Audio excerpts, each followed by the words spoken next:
Hello, everyone. My name's David Henri. I'm from New Hartford, Connecticut, in the United States. Sorry I can't be there today. I'm missing it, but I hope you're having a great time. Um, Introducing the Sun Arc Parabolic Trough Oven. I built this last year, and I've used it for a couple months last summer, and I've been trying to use it this spring. Um, my background is in mechanics. I was a weaving machine technician for almost 30 years, and after I left that position, I worked in the solar industry, solar electric industry for 15 years. So that's my background. Um, I'm just so happy to be here and happy to make a contribution to the solar cooking movement. Thanks for coming.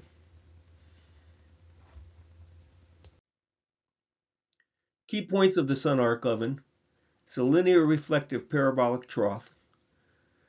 It concentrates sunlight onto the pipe, collecting thermal energy. Cooking pots collect heat from direct and reflected sunlight. Pipe radiates heat into the space of the oven. The pot rack grate attaches to pipe also conducts heat to the pipe, to the pots. Insulated trough acts as oven space with front glazed flat doors. Trough rotates on the focal point of a stationary pipe to facilitate tracking. This is the cooker viewed manually, tracked. The oven tilts east-west. The oven temperature is 250 degrees or 121 Celsius. So this is facing to the equator,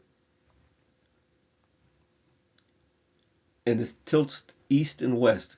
So at noon, this would be flat. I've had pretty good luck with it, doing it that way.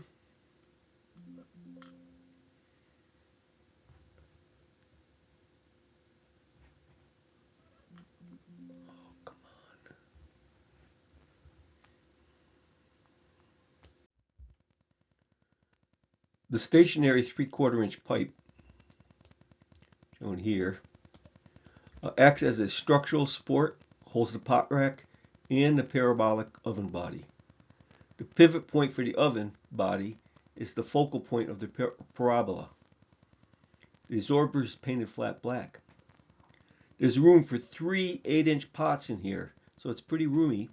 I've cooked 12 ears of corn at one time. It's nice because when I go out there, the oven is already 250 degrees. It's preheated, um, so it is heating up from the pipe, uh, and then I just put the pots in there and it starts cooking away. It's the glazing is for this prototype is the glass double hung triple track storm window. It's pretty common here in the United States, um, and you can get it when people replace their windows. Actually, this came off my house when I replaced a window. I didn't need it anymore, so I used it for this.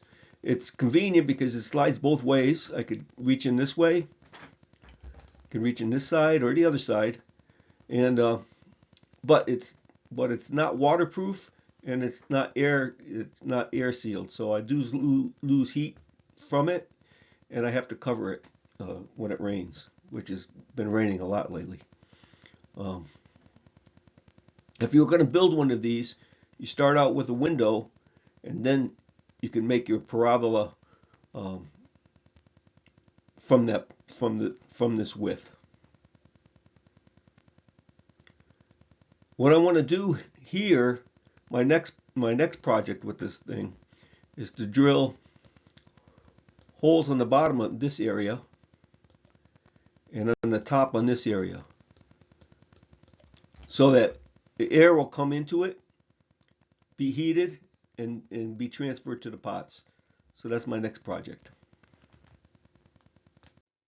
The benefits: it's robust, minimally susceptible to solar denigration, Probable long lifespan.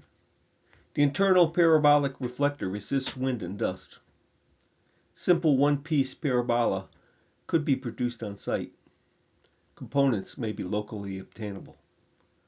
Max temp so far, these are the challenges. The max temp so far is 250 degrees Fahrenheit. Need to find a method to transfer heat from the pipe to the pot efficiently. The large size, not easy to maneuver. Here's a view of the method I used for tracking it east-west when the axis was facing the equator. Here's a chain. Here's a view of the chain. It's got like a little slot in it with upright, and I just was able to put that square part, the flat part, into the slot. Cool thing about this is that if you wanted to, you could make this 30 feet long, 40 feet long. I mean, you could have just one tracking mechanism and one long cooker, and you could have, several families cook in it if you liked. Here's the oven just facing the equator.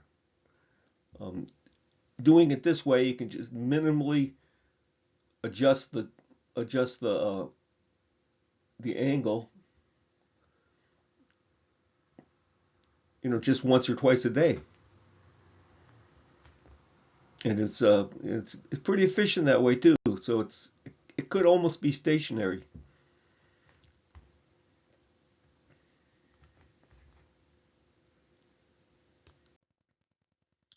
Here it is in its current configuration.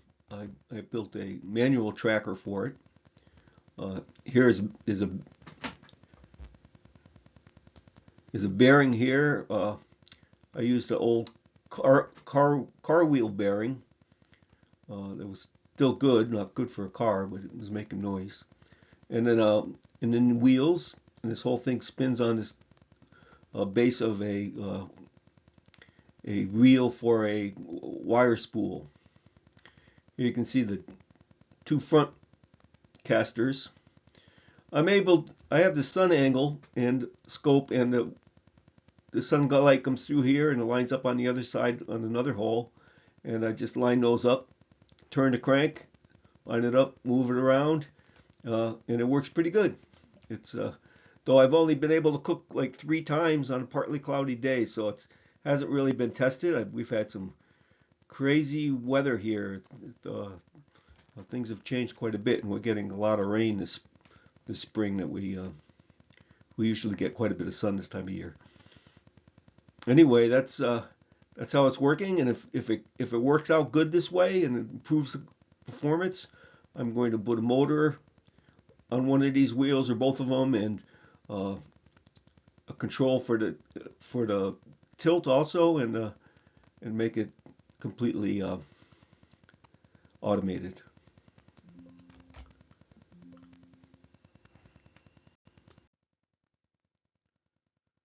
Well, thanks so much for coming to the conference and for all the work you do for solar cooking. We all really appreciate it. If you have any questions, feel free to contact me. Here's my contact information. I am not a engineer, but I've come up with this, and just from kind of spare parts that were around, and